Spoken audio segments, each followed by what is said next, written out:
think, act, and prosper. You are now tuned into the Money Level Show.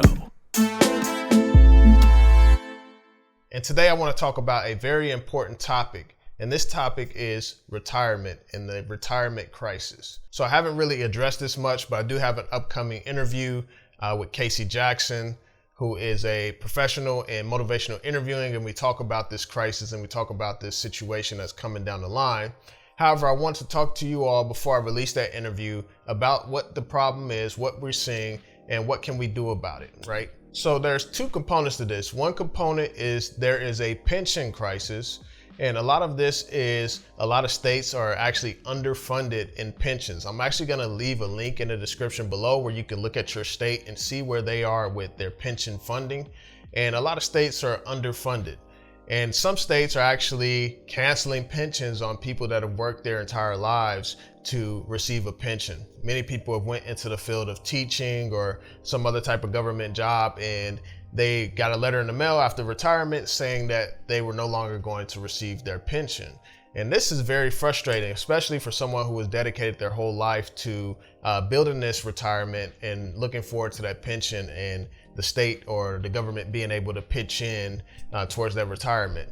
So this is a big issue. And some of the biggest states that are actually underfunded are Rhode Island, that's one of them, and then Illinois is another one. And then you're going to see in the link in the description below, some of the other states, it actually has them all ranked and how much they are underfunded or whatnot, or how many of those pensions are actually able to go through. And so Rhode Island and Illinois are somewhere around 50% of their pensions being funded. And so that's like a 50-50 chance that your pension may not go through or that you may not receive it, which is very, very concerning and very disheartening for a lot of people that have dedicated their lives to working a job and expecting to receive this in the future. So that's one aspect of this. So I actually looked in my own state because I have a pension for my job. My plan is to take that pension out and actually manage it myself because I have the ability to do that with the financial education that I have received. And so that is something that I encourage people to do, is to think about this stuff. Look at your state, look where you're at, and actually look and see if this is something that is a huge concern to you. Do you want to continue to dedicate your time to this job or whatnot and have the potential of your pension not being funded, because retirement itself is a crisis already. And so those are some things to think about. And so from looking at my state, Washington State, it was about $6 billion short in pension funds for the funding of it. And then it was also about 94% of the pension funds were being funded. And now the question is, how long is this sustainable? Are we expecting a economic collapse at some point? For me, I'm looking down the line. Okay, I'm 33 years old. Is this even going to be available when I become of age to retire? And so those are some things that I have to look and that I have to consider when I'm investing and when I'm making these type of moves financially. And another issue is that, by the time I'm 65, the retirement age may be pushed up to 70 or something. Sometimes people die off before they even receive the retirement, things like that. And so these are some of the things that are we have to really think about. Now, the other thing with the retirement crisis is that the average American says they need about $1.4 million to retire comfortably on. However, the average median retirement for people ages 55 to 64 is about $120,000. So they are well short of that need of $1.4 million to retire. And so that's only about $1,000 a month, for a certain amount of months. And people can't really live off that. And then you have inflation, which is eating away the wealth as well. And then you have taxation and things like that.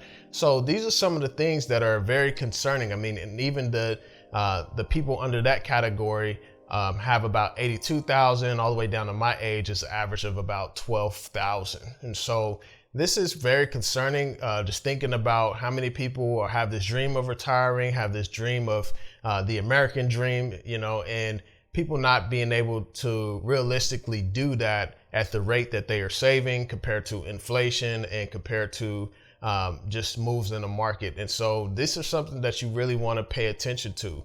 Now, one of the other things is that people rely on Social Security. On average, Social Security is only going to pay you about $1,500 a month. Now, ask yourself, can you live off $1,500 a month?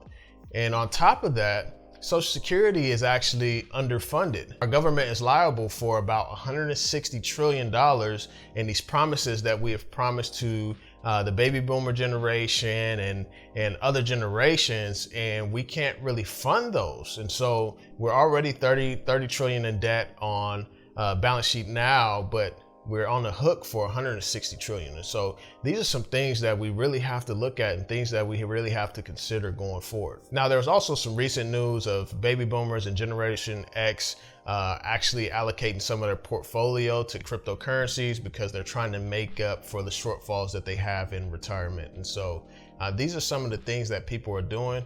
I would say that it's good to diversify your assets and asset allocation to be diversified. However, I think that it's dangerous if you're trying to play the speculation game and if you're trying to say, okay, well, Dogecoin is going to go to $10. Let me go ahead and put some of my portfolio in Dogecoin or things like that. And so these are some of the things that are very dangerous and where we could have a lot of issues coming down the line.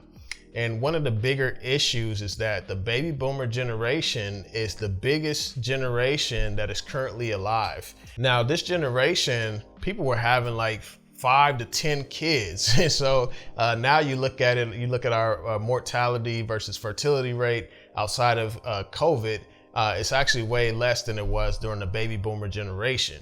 Now, these are all people that are going to become of retirement age. And I believe by 2030, every baby boomer will actually be 65 years of age. So they will hit their retirement age. And now a lot of the baby boomer generation was promised pensions. And so as you see this plays out, you're going to see some huge drawdowns on pensions. And there's not a lot of the younger generation working jobs where they are receiving pensions. And so these are going to be some big issues coming up because the pensions are already underfunded already. And so these are some things that we really have to think about. When we're talking about retirement, when we're talking about wealth, we're talking about, the future and sustainability and all of those different things. These are some things that we really have to consider. And so some of the things that I actually do is I have a private Roth IRA outside of my pension fund. And so I actually fund my Roth IRA monthly, and I just try to keep, putting money in there. I also have other assets such as gold and crypto. You all pretty much know that. Just in case there is some type of economic collapse or whatnot, how am I protecting myself from the inevitable? Those are some of the things that I'm doing myself. My plan is once I leave my job is to take my pension out and actually take the tax hit and put it into a Roth IRA. My plan is for me and my wife, where I could throw about $6,000 in hers, $6,000 in mine, since that's the limit. This is something we need to take advantage of because we're married. So we can put an account in your name and an account in my name instead of doing just $6,000 a year in my name, which that is hard to catch up with retirement and stuff. We can actually put $6,000 in each one. And obviously some of the other things that you want to consider is life insurance policies, things like that, especially if you have a family, to where they can be able to pay off your house or pay off, other debts that you may have. And you want to decrease your debt, and eventually get to the place to where you can pay off your home. So then your retirement expenses, once you retire, are actually less than what they are now. So that is pretty much the goal for me, is to reduce debt and to also be in a position to where I don't have to pay as much monthly. I don't have as much monthly expenses whenever I retire in the future. And I hope to retire early, by the way. So, that's another thing is, starting something with passive income and how do you receive that? What's a business you can start, whether that's the YouTube channel takes off or whatever it may be. Those are some things that I want to think about. And so the average age for people that retire from 65 to about 74, they spend about $48,000 a year. So when you think about that, you want to have these debts that you currently have reduced by the time you retire, because you don't want to be spending a full-time salary whenever you retire, unless you have a whole lot of money that it doesn't even bother you. And so those are some things just to think about. And I hope this was very helpful today. I'm going to leave that link in the description below, which states are actually underfunded in pensions, which states are the best states and things like that. And so that you are aware of what is happening behind the scenes.